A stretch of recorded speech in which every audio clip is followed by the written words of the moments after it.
Hi, welcome to Be Creative Clonmel. In this video, I will show you how to create light trails in photography using mobile phones.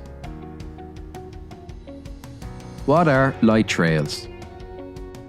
Light trails are a colourful and creative effect that photographers can capture by employing long exposure shooting on their camera. This causes the lights to appear as a street moving line across the image, rather than a fixed point emanating from the car's headlights.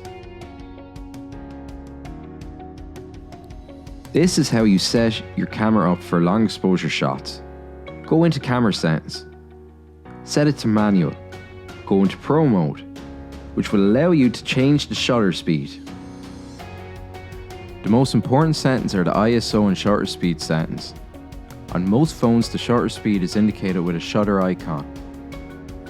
Tap on the shutter icon and you should get a list of speeds, ranging from fractions of seconds. The longer the exposure you choose, the more time the sensor is exposed to light.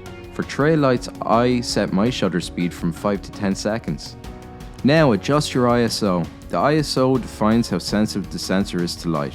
Set your ISO to 50 or 100.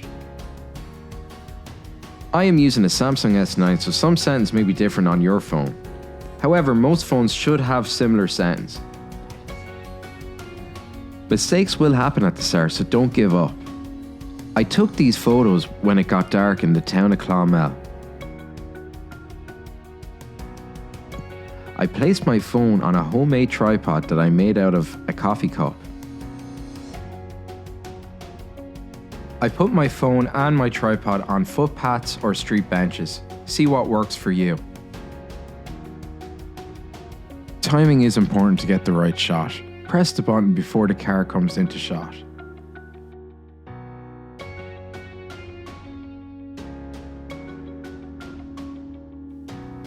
When you have enough pictures to work with, pick your favorite image and make a collage out of it to put up on your wall. I hope you have fun with light trails. In the next video, I will show you how to have fun with light drawing. Until next time, be creative.